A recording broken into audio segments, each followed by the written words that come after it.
Sushri Dola Sen ji.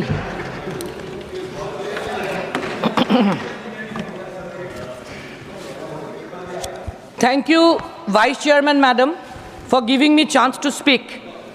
Thanks and deep regards to my party, All India Trinamool Congress, and our leader, Honorable Mamata Banerjee ji, to give me opportunity to speak on Indian Railways.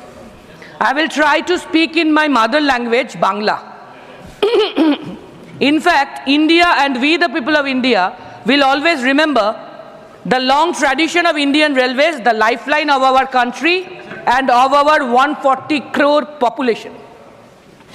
আমরা গর্বের সাথে মনে রাখি আবু বরকত আতাউর গনি খান চৌধুরী জি, লালু প্রসাদ যাদব জি, মল্লিকার্জুন খারগে জি সহ অনেক গুরুত্বপূর্ণ রেলমন্ত্রীর ভূমিকার কথা।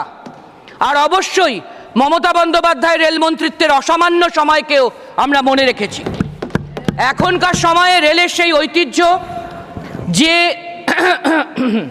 তলানিতে, তার সবচেয়ে বড় কারণ রেলের মতো লাইফলাইনকে বেসরকারি করার দিকে এগিয়ে নিয়ে যাওয়া। रेल को प्राइवेटाइज करने का ये इरादा ही रेल को आज का दुखद दिन देखना पड़ता है।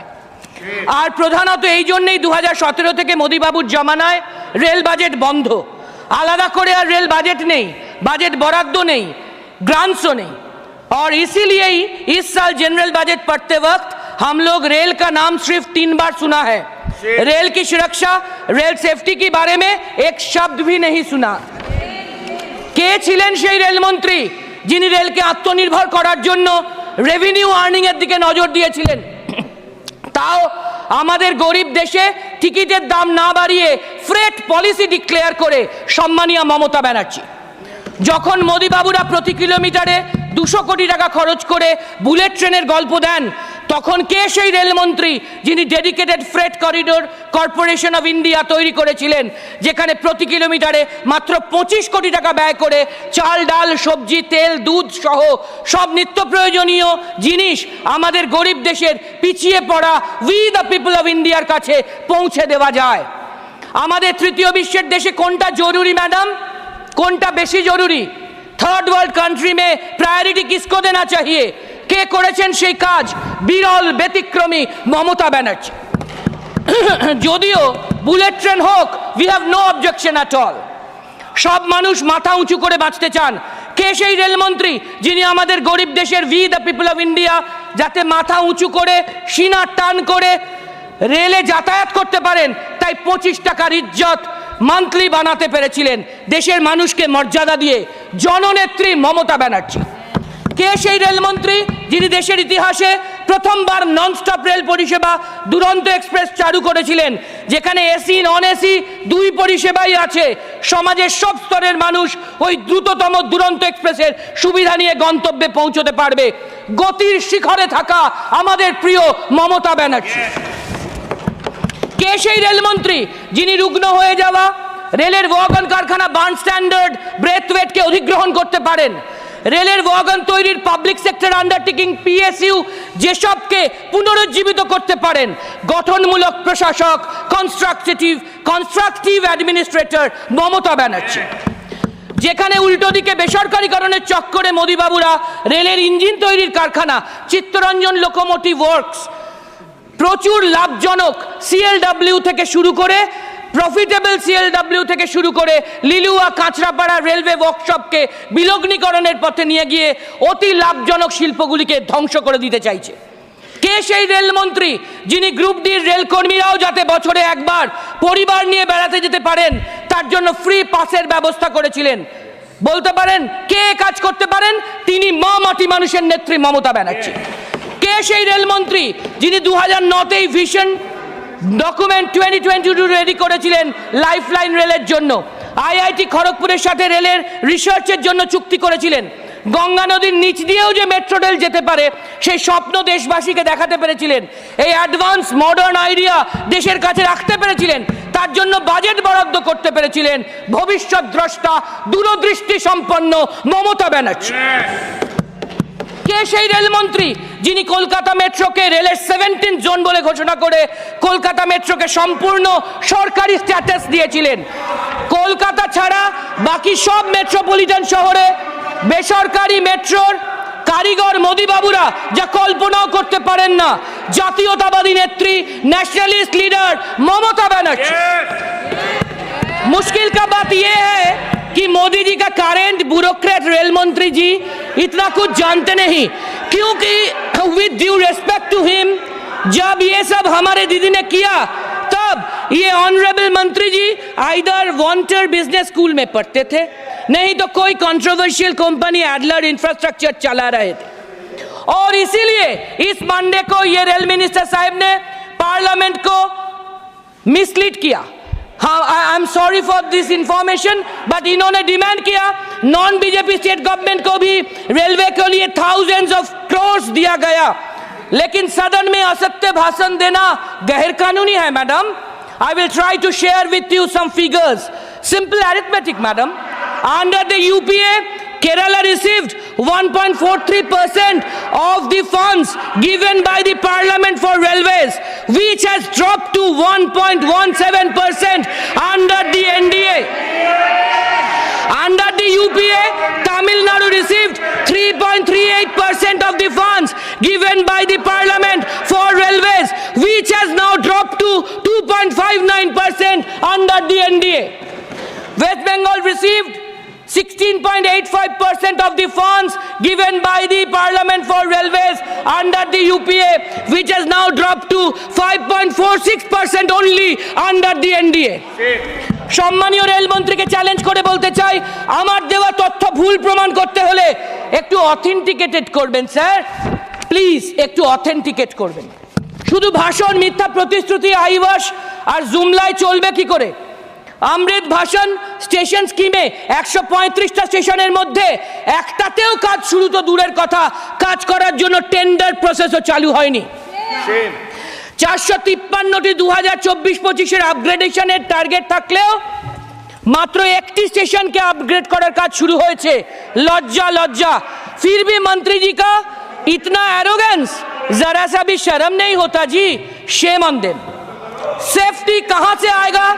लोको पायलटरा, हम सिर्फ थोड़ा उदाहरण देंगे। लोको पायलटरा ना घुमिए एकटाना 36 घंटा ডিউটি করতে বাধ্য হন। তাদের জীবন শুধু নয়, হাজার লক্ষ কোটি সাধারণ নিত্যযাত্রীর জীবনও বিপন্ন। মহিলা লোকো পাইলটদের ন্যূনতম অধিকারের কথা বাদই দিলাম, কারণ পাইলটের কেবিনেট থেকে তারা ওয়াশরুমে যাওয়ার সুযোগটুকুও পান না। 58,000 গ্রুপ সি ভ্যাকেন্সি আছে বলে গত বছরই রেল মন্ত্রক ঘোষণা করেছে, যাদের মধ্যে 4 ভাগের 3 ভাগই সেফটি সুরক্ষা ক্যাটাগরিতে কাজ করার কথা। Shame shame. Customer amenities, passenger অ্যামিনিটিসে 22% বাজেট কাট, 15,500 কোটি টাকা থেকে কমে 12,000 কোটি টাকা মাত্র হয়েছে। তাহলে পরিষ্কার বেডরোল, টয়লেট, স্বচ্ছ রেল কামরা, রেল স্টেশন মানুষ পাবেন কি করে? Railway has failed to generate internal revenue even. Railway net earnings also have remained marginal in 22-23, 23-24. For the current financial year, budget estimate was revised. Budget estimate was revised downward by 52%. দুর্ভাগ্যের বিষয় হলো বিশ্বগুরু মহাগুরুরা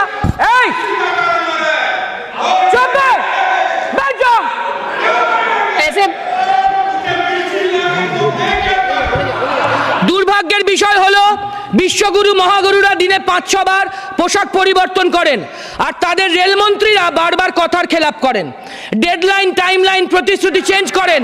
এটা কি ভালো? ছি ছি। মোদ্দা কথা, রেলের রেভিনিউ বাড়াতে হবে। রেভিনিউ বাড়িয়ে রেলকে আত্মনির্ভর করতে গেলে বেসরকারীকরণও সমাধান নয়, প্ল্যাটফর্ম টিকিট থেকে রেলের টিকিটের দাম বাড়ানোও সমাধান নয়। ফ্রেট পলিসির ওপর জোর দিন।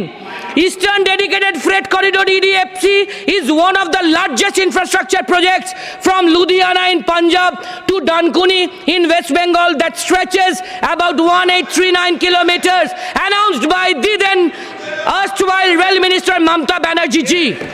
পাঞ্জাব থেকে শুরু করে প্রথম দুটি সেগমেন্টের কাজ সম্পূর্ণ হলেও আজ 12 বছর ধরে শেষ ও তৃতীয় সেগমেন্টের কাজ বন্ধ আছে, যা কিনা বিহারের সোননগর থেকে বাংলার ডানকুনি পর্যন্ত। যদিও এক্ষেত্রে জমির কোনো সমস্যা নেই। নীরজ धीरज रख यार नीरज।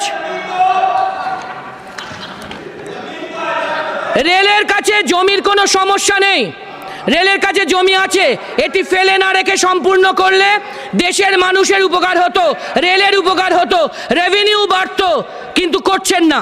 বেসরকারীকরণের চক্করে হকার উচ্ছেদ করছেন, এর মাধ্যমে lakh lakh self employed unorganised worker ওই হকার বন্ধুদের বেরোজগার করছেন। শুধু তাই নয়, সব স্টেশনে যেরকম বড় বড় কর্পোরেট স্টাইলে কায়দার দামি দোকান বসাচ্ছেন, তাতে কি আপনার রেভিনিউ বাড়বে? কোটি কোটি রেল যাত্রীর মধ্যে 80-90 ভাগই তো গরিব মধ্যবিত্ত সাধারণ মানুষ, তারা এত দামি জিনিস কিনতে পারে না কি রোজ রোজ? রেলের ঠিকা কর্মীদের ক্ষেত্রে জেম পোর্টালের বাহানায় 25-30 বছরের চাকরি থেকে বসিয়ে দিচ্ছেন বেআইনিভাবে, তাদের সেন্ট্রাল মিনিমাম ওয়েজ বন্ধ রেখেছেন, পিএফ ইএসআই গ্র্যাচুইটি বোনাস বন্ধ করছেন বেআইনিভাবে। রেলের রেভিনিউ বাড়ানোর জন্য অ্যারোগ্যান্স ভুলে, ঘামন্ড ভুলে মমতা ব্যানার্জি পলিসিগুলো অ্যাভেল করুন, আপনাদেরই ভালো হবে। রেলের অব্যবহৃত জমি, এয়ার স্পেসকে কমার্শিয়ালি ব্যবহার করা, যাতে অ্যাসেটকে দিয়ে লায়াবিলিটি ওভারকাম করা যায়।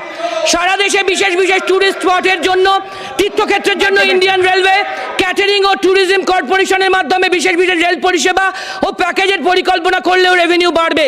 আত্মনির্ভরতার দিকে এগোবে রেল। রেলের রুটে, রেলের ট্র্যাক বরাবর অপটিক ফাইবার কেবল নেটওয়ার্ক বসিয়ে তাকে কমার্শিয়ালি ইউটিলাইজ করা দরকার, এতে রেভিনিউ বাড়বে। আবার আইটিকে ঘরে ঘরে পৌঁছে দেওয়া যাবে রিমোট এরিয়াতে। রেলের মাধ্যমে পোর্ট কানেক্টিভিটিকে যুক্ত করা যাবে। গুজরাট, মহারাষ্ট্র, কর্ণাটক, অন্ধ্রপ্রদেশ, উড়িষ্যা, বাংলায় সমুদ্র বন্দরগুলি যে আছে তাদেরকে রেলের মাধ্যমে যুক্ত করলে পণ্য পরিবহনের ক্ষেত্রে শিল্প বাণিজ্য রপ্তানিতে দিগন্ত খুলে যাবে, রেভিনিউ আর্নিংও হবে রেলের। আই রিপিট मैडम, আবার বলছি, प्लीज एरोगेंस के साइड में रख के ममता बनर्जी जी का ये सब तरीका को अपनाइए, घमंड हटा के ये सब मेजर्स लेने में रेवेन्यू अर्निंग बढ़ेगा, रेल का फायदा होगा, रेल आत्मनिर्भर होगा। प्लीज সম্মানীয় রেলমন্ত্রী মহাশয়, আপনার অ্যারোগেন্সকে কমান, ভুল হলে স্বীকার করুন। অহংকারী স্টাইলে ডেডলাইনের ঘোষণা করছেন, বাস্তবে করতে পারছেন না। এমন প্রচার আর আইওয়াস আর জুম লাইন না থেকে কাজে করে দেখান, তারপর কথা বলুন। সদ্য প্রয়াত গণকবি ম্যাডাম, এক মিনিট ম্যাডাম প্লিজ, গণকবি প্রতুল মুখোপাধ্যায়ের কবিতার একটি লাইন বলতে চাই। আমাদের দেশে হবে সেই ছেলে কবে, কথায় না বড় হয়ে কাজে বড় হবে। আপনার প্রেডিসিসার সিনিয়র সব রেলমন্ত্রীদের ফলো করুন, তাদের থেকে শিখুন, রেলের রেভিনিউ বাড়ান, রেলকে আত্মনির্ভর করুন, রেলকে দেশের প্রকৃত লাইফলাইন হিসেবে গড়ে তুলুন। প্রায় 12-13 বছর ধরে পার্লামেন্টে অনেক আলোচনা বিতর্ক আমার এই 3টে টার্মে আমি শুনছি। এমন অ্যাটিটিউড আজকাল দেখছি ট্রেজারি বেঞ্চের, এটা ঠিক না, একে আমি কন্ডেম করতে চাই। বাংলায় জিততে চান, আসুন, পলিটিক্যালি জিতুন, মমতা ব্যানার্জির উন্নয়নকে লড়ে কমপ্লিট করে জিতুন, ফেয়ার ডিল। কিন্তু ভোটার লিস্টে কারচুপি করে দিল্লি, মহারাষ্ট্রের মতো ভোটার বাড়িয়ে পাওনা টাকা হকের করি আটকে রাখবেন, প্রায় 2 লক্ষ কোটি টাকা ন্যায্য ডিউ বাকি রাখবেন, লোকের পরিশ্রমের স্যালারি ওয়েজ দেবেন না, আর সংসদে দাঁড়িয়ে পার্লামেন্টে এসে বাংলাকে ডিফেম করতে অসত্য বলবেন, এটা ঠিক না। নির্মলা সীতারামনজি থেকে অন্নপূর্ণা ম্যাডাম, ধর্মেন্দ্র প্রধানজি থেকে ম্যাডাম প্লিজ, অশ্বিনী বৈষ্ণবজি, সবাই সদনকে ভুল ইনফরমেশন দিচ্ছেন বাংলা সম্পর্কে, অসত্য বলছেন, অথেন্টিকেট করছেন না। আমাদের কাছে ডকুমেন্ট আছে, সব প্রতিটা সত্য সঠিক ইনফরমেশনের কাগজ আছে। সবচেয়ে বড় কথা, সব বিভাগে বাংলা ইউনিয়ন গভর্নমেন্টের থেকে ফার্স্ট প্রাইজ পায় কি করে ম্যাডাম? ফার্স্ট প্রাইজ দিচ্ছে আর মিথ্যে কথা বলছে, অসত্য কথা বলছে। ভুলে যাবেন না ম্যাডাম, হোগে এক সেকেন্ড, ভুলে যাবেন না এই অ্যারোগেন্স আর জুমলাই আপনাদের 303 থেকে 240 করেছে। এমন চললে এরপর 200 নিচে চলে। मैं अगले वक्ता को बुला रही हूँ। इंडिया আপনাকে Honorable Vice Chairman. धन्यवाद हमारे से धन्यवाद प्लीज, उनका टाइम शुरू हो गया है, प्लीज। Honorable Vice Chairman.